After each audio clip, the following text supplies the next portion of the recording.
कर्म और धर्म एक दूसरे से जुड़े हुए हैं। यदि आप धर्म के अनुसार जीते हैं तो निश्चित रूप से आप कर्म से ऊपर उठ सकते हैं। धर्मो रक्षति रक्षिता। इसका अर्थ यह है कि यदि आप धर्म की रक्षा करते हैं तो बदले में धर्म आपकी रक्षा करता है। ऐसे लोगों के कुछ उदाहरण हैं जो धर्म के साथ रहकर अपने कर्म के बारे में उठे। सती सावित्री। उन्होंने पत्नी के धर्म, अपने पति के प्रति अत्यधिक निष्ठा का पालन किया और वह शिव की बहुत बड़ी भक्त थी। इस प्रकार उन्होंने भगवान यम से अपने पति का जीवन वापस जीत लिया। भक्त मार्कंडेय। जब वह अपने माता पिता से सीखता है कि वह अल्पकालिक है तो वह तपस्या करता है शिव के लिए और शिव स्वयं मार्कंडेय को भगवान यम के चंगुल से बचाने के लिए आते हैं। शिव के वाहन नंदी ने कठोर तपस्या के माध्यम से अमरता प्राप्त की और इस प्रकार अपने छोटे जीवन के कर्म को दूर कर सके। नंदी का जीवन काल केवल 8 वर्ष था। कर्म आपके कार्यों के अलावा और कुछ नहीं है।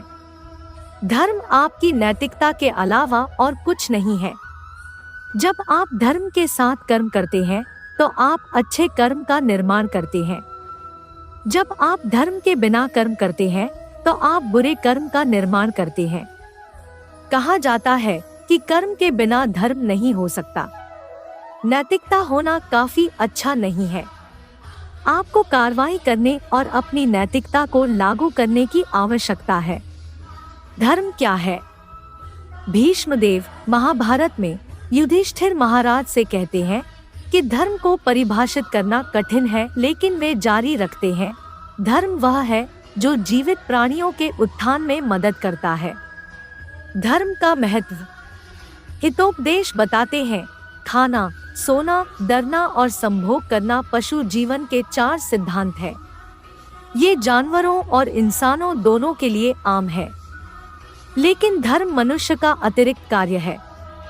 धर्म के बिना मानव जीवन पशु जीवन से बेहतर नहीं है। मनु संहिता में कहा गया है, धर्म उनकी रक्षा करता है जो इसकी रक्षा करते हैं, अर्थात धर्मो रक्षति रक्षितः। धर्म एक प्रकार की आस्था को दर्शाता है। कभी कभी आस्था बदल जाती है, यानी विश्वास के एक समूह से दूसरे में, लेकिन हिंदू धर्म धर्म की बात शाश्वत सनातन धर्म के रूप में करता है जिसे बदला नहीं जा सकता है, यानी किसी चीज की आंतरिक संपत्ति जैसे पानी की आंतरिक संपत्ति धर्म इसकी तरलता है। अग्नि का धर्म ऊष्मा और प्रकाश है। इसी प्रकार आत्मा की आंतरिक संपत्ति धर्म को अलग नहीं किया जा सकता है। सनातन आत्मा की आंतरिक संपत्ति या धर्म उसका भगवान के प्रति सेवा भाव है, अर्थात जीव के लिए धर्म भगवान का शाश्वत सेवक होना है, जैसा कि चैतन्य महाप्रभु द्वारा बताया गया है।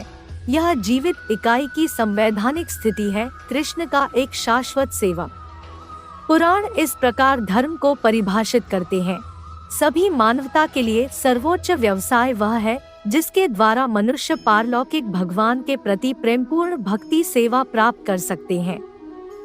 स्वयं को पूरी तरह से संतुष्ट करने के लिए ऐसी भक्तिमय सेवा प्रेरणा रहित और निर्बाध होनी चाहिए। परम धर्म।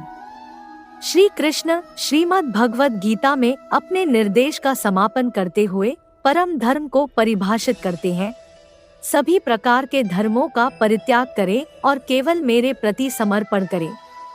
मैं तुम्हें सभी पापमय प्रतिक्रियाओं से मुक्ति दिलाऊंगा। डरना मत। धर्म संहिता और आचरण का समुच्चय है जो आपको चारित्रिक नैतिकता पर आधारित सामाजिक सभ्य जीवन की ओर ले जाता है। लेकिन क्या ये लिखित नियम या बोले गए नियम अपने आप में धर्म बन जाते हैं? नहीं, उन नियमों को धर्म बनने के लिए उन्हें क्रिया, विचार और व्यवहार में पालन करने की आवश्यकता है।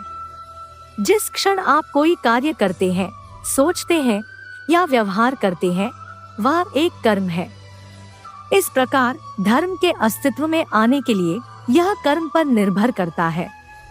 इसलिए आप कह सकते हैं कि कर्म वह वाहन है जिस पर धर्म यात्रा करता है। कर्म के बिना धर्म नहीं चल सकता।